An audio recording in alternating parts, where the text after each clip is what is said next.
우리 본문 같이 읽겠습니다. 누가복음 24장 1절부터 12절까지 번갈아 읽겠습니다.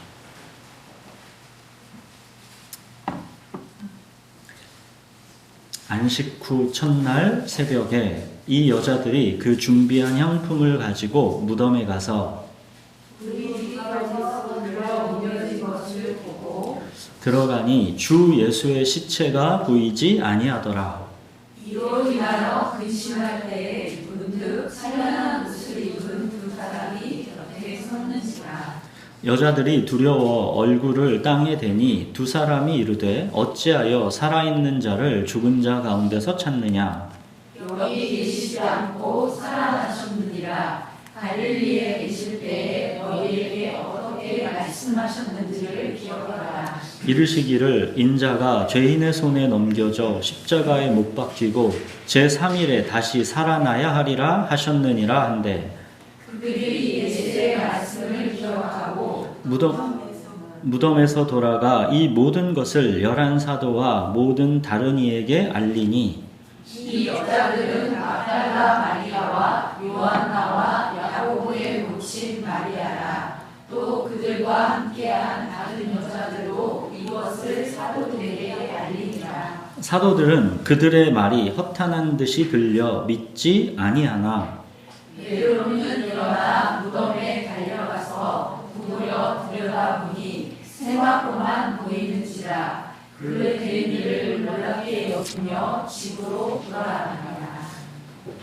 네, 1절에 보시면 이제 예수님께서 부활하신 이때는 안식 후 첫날입니다. 안식 후 첫날. 예수님은 이제 금요일 오전 9시에 십자가에 못 박히셨고 오후 3시에 죽으셨습니다. 유대인의 이제 안식일은 금요일 저녁부터 토요일 해지기 전까지 이게 안식일입니다. 그러니까 안식 후 첫날은 일요일입니다.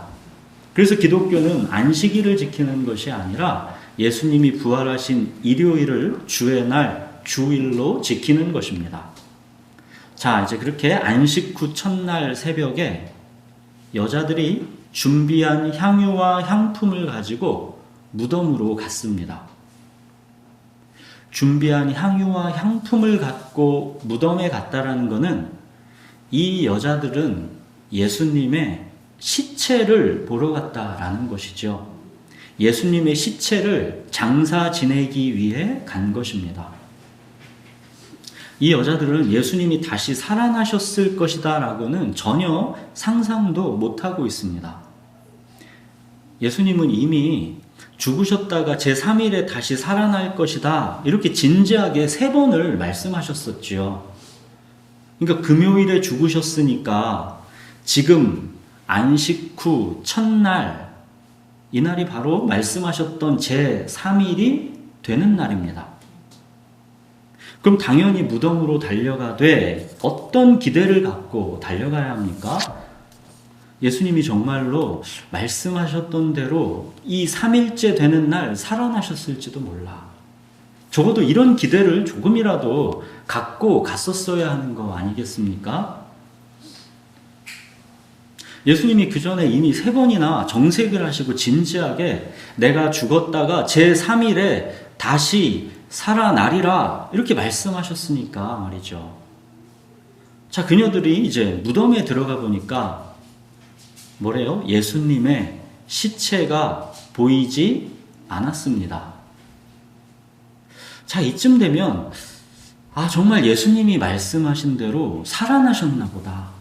이런 생각이 그래도 조금은 들어왔어야 하는 거 아니겠습니까? 근데 4절 보십시오. 이 여자들은 예수님의 시체가 없어졌다고 근심했습니다. 부활은 전혀 상상할 수가 없는 것이고 누군가 예수님의 시체를 훔쳐갔는가 보다 생각한 것입니다. 빈 무덤을 보고도 이 여자들은 예수님이 제3일에 살아나리라 하셨던 그 말씀을 기억하지 못했습니다. 이때 천사 둘이 이 여자들에게 말합니다. 5절 어찌하여 살아있는 자를 죽은 자 가운데서 찾느냐. 예수님은 하나님의 아들이시죠. 예수님은 죽음에 묶여 있을 수가 없는 분입니다. 하나님께는 죽음이 없습니다. 하나님은 산자의 하나님이십니다. 자, 천사가 이 여자들에게 말해줍니다. 6절, 여기 계시지 않고 살아나셨느니라. 그러면서 천사가 뭐라고 하는지 주목해 보십시오. 너희에게 어떻게 말씀하셨는지를 기억하라. 예수님이 이미 3번이나 진지하게 말씀하셨어도 그녀들은 새카맣게 잊고 있었던 그 말씀 7절을 일깨워주죠. 인자가 죄인의 손에 넘겨져 십자가에 못 박히고 제3일에 다시 살아나야 하리라. 이 말씀을 기억하게 해준 것입니다.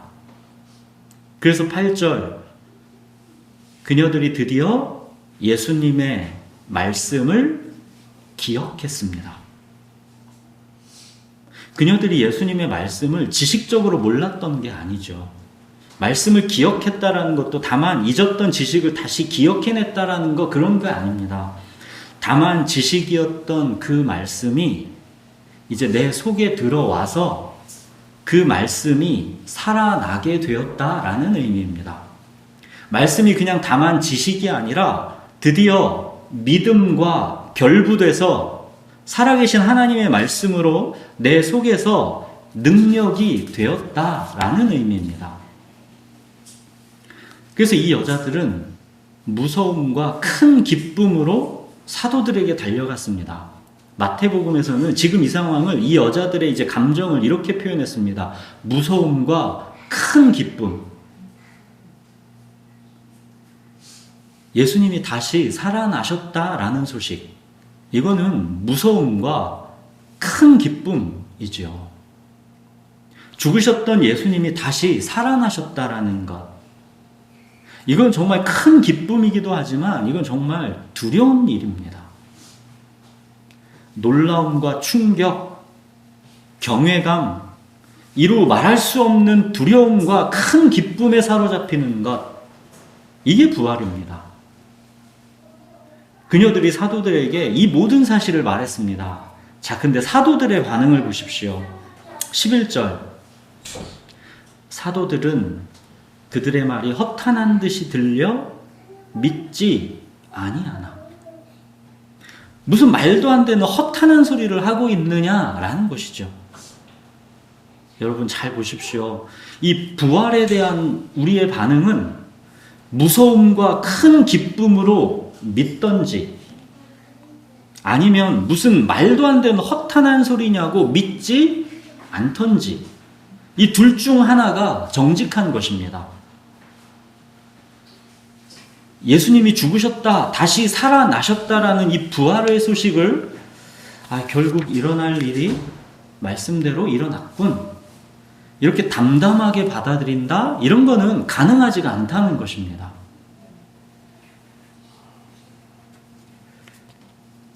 여러분, 제자들의 믿음이 너무 한심해 보입니까?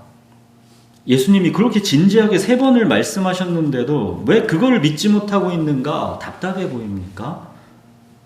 우리라면 과연 어땠을까요? 우리는 예수님의 말씀을 기억하고 제3일에 빈 무덤을 우리가 정말 보았을 때 예수님이 정말 말씀하신 대로 살아나셨는가 보다 하는 그런 작은 소망이라도 우리가 품었을까요? 사랑하는 여러분, 도무지 상상할 수 없는 어떤 사건이 일어난 것입니다. 아무리 예수님이 3번이나 진지하게 다시 살아나리라 말씀하셨어도 여전히 허탄한 소리로 들릴 수밖에 없는 어떤 놀랍고 충격적인 사건이 일어난 것입니다. 그게 부활입니다. 부활을 마치 당연한 사건이 일어난 것 마냥 너무 쉽게 여기는 태도를 주의해야 합니다. 제3일에 살아나리라 하신 예수님의 말씀을 직접 들었던 제자들마저도 막상 그 사건이 실제로 일어났을 때 무슨 허탄한 소리를 하고 있느냐고 곧바로 무시해버리고 마는, 그만큼 놀랍고 충격적인 사건이 바로 부활입니다. 우리가 부활을 마치 당연한 그렇게 일어날 일이 일어났다라는 듯이 덤덤하게 받아들인다면 그건 어찌 보면 우리가 부활이 무엇인지를 모르고 있는 것입니다. 제자들은 빈 무덤을 직접 눈으로 보고도 믿지 못했는데 어찌 우리는 그리도 쉽게 믿는다고 합니까? 정말 제자들보다 믿음이 좋아서 우리가 그렇게 믿는 것입니까? 여러분, 이 놀랍고 충격적인 부활을 정말로 믿게 되면 우리의 삶의 모든 것이 완전히 다 변하지 않을 수가 없는 것입니다. 여러분, 우리의 삶에 때로 어떻습니까? 이 삶의 어려움과 고통과 질병과 죽음이 마치 우리가 하나님의 사랑에서 끊어진 것처럼, 그런 증거인 것처럼 보일 때가 많지요. 그렇게 우리를 공격해 오지요. 부활은 그게 아니다라는 명확한 하나님의 선포입니다. 우리의 삶에 어려움과 고통, 질병, 죽음이 찾아오면 그렇게 하나님이 나를 위하여 나를 인도할 신이 아닌 것 같으면 우리는 하나님은 없다고 생각합니다. 하나님은 나에게 관심이 없고 나를 사랑하시지 않는다라고 생각합니다. 여러분, 우리의 삶이 그 어떤 고통이 예수님의 십자가 고통만큼 하겠습니까?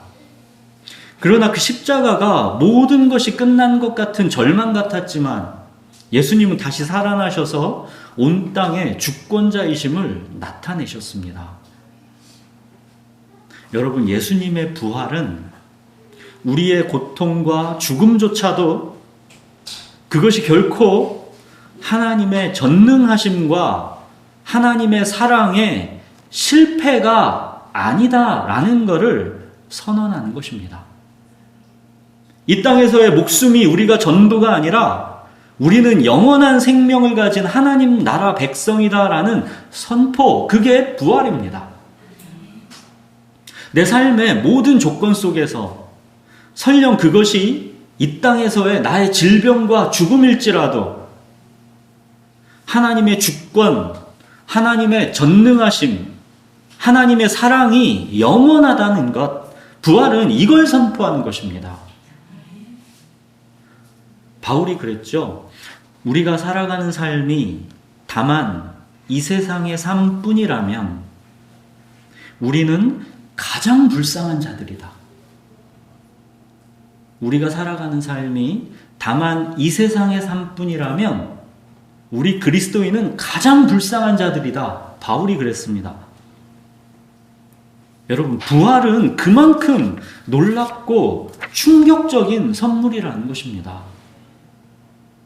그러므로 부활은 지금 내 현재의 삶을 송두리째 바꿔버리게 되는 무서움과 큰 기쁨으로 그렇게 충격적으로 다가와야 하는 것입니다. 십자가 앞에서 무서워서 예수님을 버리고 다 도망갔던 제자들이었죠. 근데 마침내 부활의 증인으로 그 제자들이 다 순교하게 됩니다. 이게 부활입니다. 부활 소망이라는 것이 고작 우리가 부활을 믿는다라는 것이 고작 죽으면 천국 가겠지. 이 막연한 안심. 그냥 있을지 없을지도 모르지만 그런 죽어서의 일이지만 그냥 보험을 들어놓듯이 안심하게 되는 그냥 그런 천국보험 하나 정도 들어놓는 이게 부활 소망일 수는 없다는 것입니다. 부활 소망이 지금 내 현재의 삶을 무서움과 큰 기쁨으로 바꾸지 못한다면 그거는 우리가 부활을 온전히 믿고 있지를 않은 것입니다. 사랑하는 여러분, 부활은 바울이 말했던 것처럼 진짜 부활이 없다면 우리는 이 세상에서 가장 불쌍한 자들이다 그랬다는 거죠. 왜 그랬겠습니까? 잘 생각해 보십시오. 이 땅에서 바울이 먹음직도 하고 보암직도 하고 이런 세상이 추구하는 것들을 나도 남들보다 막 추구하고 싶은데 그거를 추구하지 못해서 바울이 이런 말 하는 것 같습니까? 또 잘 생각해 보십시오. 그리스도인들이라고 해서 특별히 이 땅을 살아가면서 더 많이 질병에 걸리고 그리스도인들이 더 단명합니까? 그리스도인들이라고 특별히 더 억울하고 불행한 일들이 남들보다 많습니까? 그리스도인이라고 특별히 더 가난합니까? 그래서 이 삶이 전부이면 그리스도인이 가장 불쌍한 자들입니까? 왜 우리 그리스도인에게 부활이 없으면 우리는 이 세상에서 가장 불쌍한 자들이다 라고 하는 것일까요? 우리 그리스도인은 내 속에 거하는 죄의 실체를 보게 되었기 때문입니다. 여러분, 이 땅이 전부라면 차라리 그 죄의 실체를 모르는 것이 훨씬 더 살아가는데 편안하고 행복합니다. 그리스도인으로 살아가지 않는 것이 훨씬 더 편안하고 행복합니다. 마치 술에 취한 듯 이 세상은 실체 밖에서 살아가는 것이지요. 술에 취한 채 살아가는 것입니다. 죄의 실체를 보지 못하고 살아가는 것입니다. 그래서 오히려 편안하고 행복할 수 있는 겁니다. 더. 근데 그리스도인은 그걸 본 자들입니다. 사람들은 자기 속에 거하고 있는 죄의 실체를 모릅니다. 하나님과의 화평을 잃어버린 그 어둠과 고통이 뭔지를 모릅니다. 그러나 그리스도인은 내 속에 거하는 죄의 실체를 보게 된 사람들입니다. 술에서 깨어난 사람들입니다. 하나님과의 화평이 내 모든 복이다라는 이 감각이 살아난 사람들입니다. 이 감각이 살아났기 때문에 내 속에 거하는 죄의 무서운 실체가 보이는 겁니다. 내가 원하는 바 선은 행하지 아니하고 도리어 원하지 아니하는 바 악을 행하는도다. 만일 내가 원하지 아니하는 그것을 하면 이를 행하는 자는 내가 아니요 내 속에 거하는 죄니라. 내 속에 거하는 죄를 보게 된 사람은 이렇게 탄식할 수밖에 없습니다. 오호라 나는 곤고한 사람이로다. 이 사망의 몸에서 누가 나를 건져내랴. 근데 부활은 바로 이 죄와 사망의 법에서 우리가 해방되었다라는 선포입니다. 그렇기 때문에 반대로 내 속에 거하는 죄의 실체를 보게 된 사람은 부활이 없다면 나는 가장 불쌍한 사람이다 라고 할 수밖에 없는 것이죠. 여러분, 내 속에 거하는 죄의 실체를 보게 되면 그때는 이 세상의 이 삶에 대한 애착과 소망이 별로 가져지지를 않게 됩니다.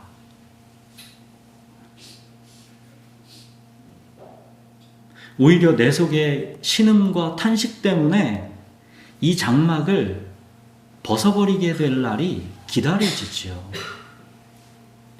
여러분, 그러나 늘상 강조하지만 이것이 결코 염세주의가 되면 안 됩니다. 그거는 십자가와 부활이 뭔지를 또한 제대로 모르는 것입니다. 내 속에 거하는 죄의 실체로 인해서 종종 탄식하고 신음하지만 예수 그리스도의 십자가와 부활은 그 즉시 이렇게 선포합니다. 내 주님께서 나를 위해 죽으셨다. 결코 정죄함이 없다. 나의 주님 예수 그리스도 안에 있는 하나님의 사랑에서 그 무엇도 나를 끊을 수 없다. 여러분, 이것이 십자가를 통과한 부활 생명입니다. 그 누구보다도 이 땅을 빨리 떠나서 주님께 가고 싶어 했던 사람이 바울이지만, 바울은 언제나 부활을 말할 때면 반드시 부활의 현재성을 강조합니다. 영세주의는 기독교에 발붙일 자리가 없습니다. 바울이 그러죠. 육신의 장막을 빨리 벗고자 함이 아니라 덧입고자 합니다. 원하는 바는 차라리 몸을 떠나서 주와 함께 있는 그것, 진짜 주님께 빨리 가고 싶다. 그곳, 이 몸의 속량, 몸의 부활을 정말 간절하게 소망하지만 그리스도의 심판대 앞에서 지금 이 몸, 죽게 될 이 몸으로 내가 지금 여기에서 행한 것을 따라서 상급을 받는 날이 오기 때문에 나는 지금 현재를 주를 기쁘시게 하는 자가 되기를 힘쓰고 있다. 바울이 이렇게 얘기하죠. 바울은 부활 소망을 가진 자는 염세적으로 현재의 삶을 그냥 놔버리는 사람들이 아니라 오히려 지금 이 땅에서의 삶을 수고하면서 땀 흘리는 농부, 자기 생활에 얽매이지 않고 부르신 자를 기쁘시게 하는 군인, 또 표대를 향해 달려가는 운동선수, 농부, 군인, 운동선수처럼 그렇게 지금 이 현재의 삶에 충실해야 한다라고 그러지요. 그래서 우리가 부활장이라고 잘 알려진 이 고린도전서 15장을 보시면 그 15장의 마지막 결론이, 이 부활장의 결론이 이런 것입니다. 그러므로 내 사랑하는 형제들아, 견실하며 흔들리지 말며 항상 주의 일에 더욱 힘쓰는 자들이 되라. 이는 너희 수고가 주 안에서 헛되지 않은 줄을 알미라. 이게 부활의 결론입니다. 항상 그 방점은 이 부활의 현재성, 이 부활 소망이 지금 나의 이 현재를 살려내는 것, 이게 부활입니다. 지금 이 현재에서 우리가 수고하고 주 안에서 견디는 것, 이게 헛되지 않은 게 왜 그렇습니까? 우리는 이 땅이 전부가 아닌 부활 생명이기 때문입니다. 우리는 죽은 자가 아니라 산 자이기 때문입니다. 사랑하는 여러분, 자, 그렇다면 무엇이 우리에게 이 부활 소망을 믿어서 우리 마음에 품게 하고, 무엇이 이 부활 소망으로 오늘 현재의 삶을 우리가 주 안에서 수고하고 달려가는 삶을 살게 할까요? 오늘 본문 6절 보십시오. 어떻게 말씀하셨는지를 기억하라. 또 8절 보십시오. 그들이 예수의 말씀을 기억하고. 살아계신 하나님의 말씀입니다. 오직 말씀입니다. 하나님의 말씀이 내 안에 살아있어야 그게 진정 생명입니다. 말씀이 내 안에 들어와서 나를 뜨겁게 하고 하나님을 향하여 살아가게 되는 것, 이게 바로 부활 생명입니다. 이 부활 생명으로 사는 자가 바로 복 있는 자입니다. 시편을 어떻게 시작합니까? 복 있는 사람은, 이렇게 시편이 시작되죠. 복 있는 사람은 악인들의 꾀를 따르지 아니하며 죄인들의 길에 서지 아니하며 오만한 자들의 자리에 앉지 아니하고 오직 여호와의 율법을 즐거워하여 그의 율법을 주야로 묵상하는 자도다.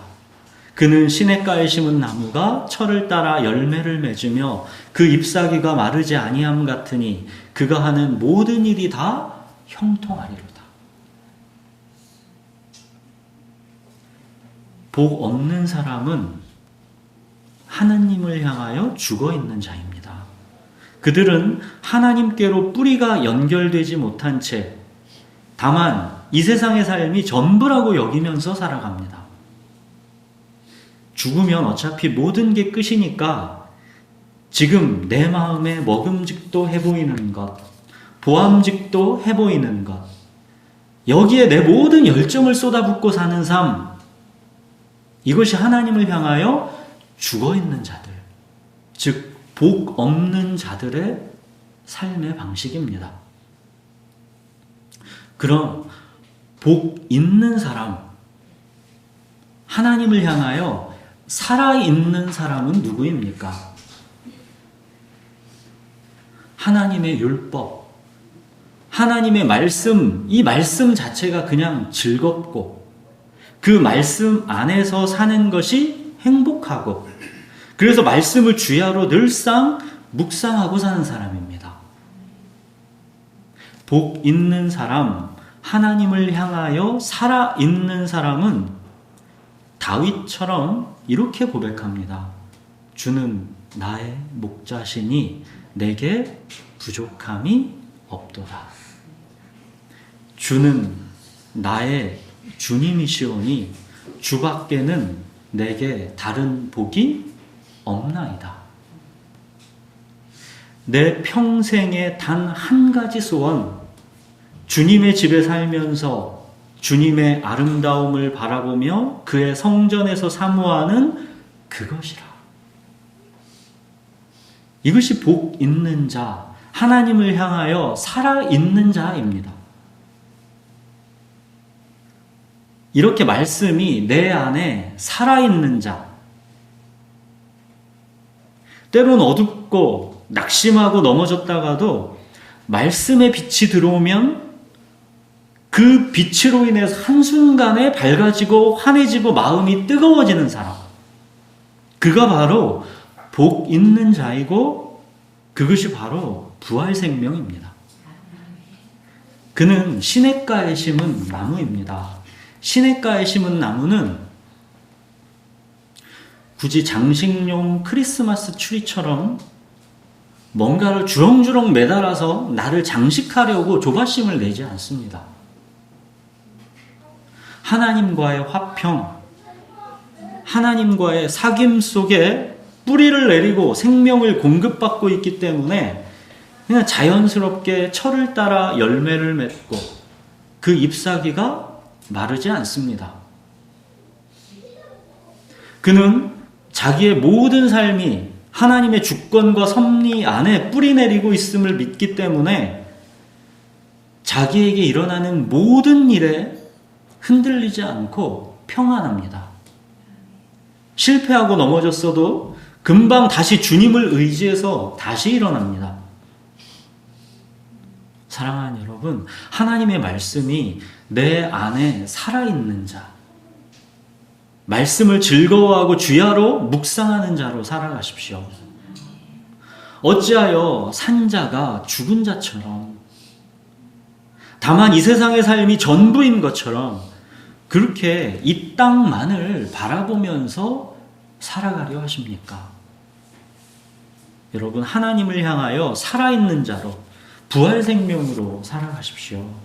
우리가 살아가는 삶의 현실, 그 매일의 일상, 그곳의 주권자는 우리 주님이십니다.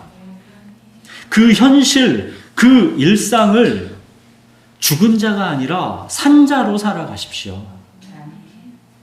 때론 앞이 보이지 않는 순간에도, 또 때론 이해할 수 없는 현실이 나에게 닥쳐와도, 그때도 그가 계신 것을 굳건하게 우리가 믿을 수 있도록 명확하게 주신 증거, 그게 바로 부활입니다. 예수님의 부활은 우리에게 결단을 요구합니다. 그리스도께서 죽었다가 다시 살아나신 이유는 죽은 자와 산 자의 주가 되려 하심이기 때문입니다. 여러분은 산 자로 살 것입니까? 죽은 자로 살 것입니까? 부활은 우리에게 이 결단을 요구합니다. 여러분은 산 자로 살 것입니까? 죽은 자로 살 것입니까? 세상에 복 없는 자들의 삶의 방식을 따라서 마치 이 세상이 전부인 것처럼 하나님과는 무관하게 살아갈 것입니까? 아니면 복 있는 사람으로 하나님의 말씀을 즐거워하고 사랑하면서 시냇가에 심기운 나무처럼 그렇게 하나님께 뿌리를 내리고 부활 소망으로 살아갈 것입니까? 사랑하는 여러분, 우리는 사나 죽으나 주의 것입니다. 죽은 자가 아니라 산자답게 하나님을 향하여 살아있는 자답게 주님의 그 약속의 말씀 위에서 살아가십시오. 우리 기도하겠습니다.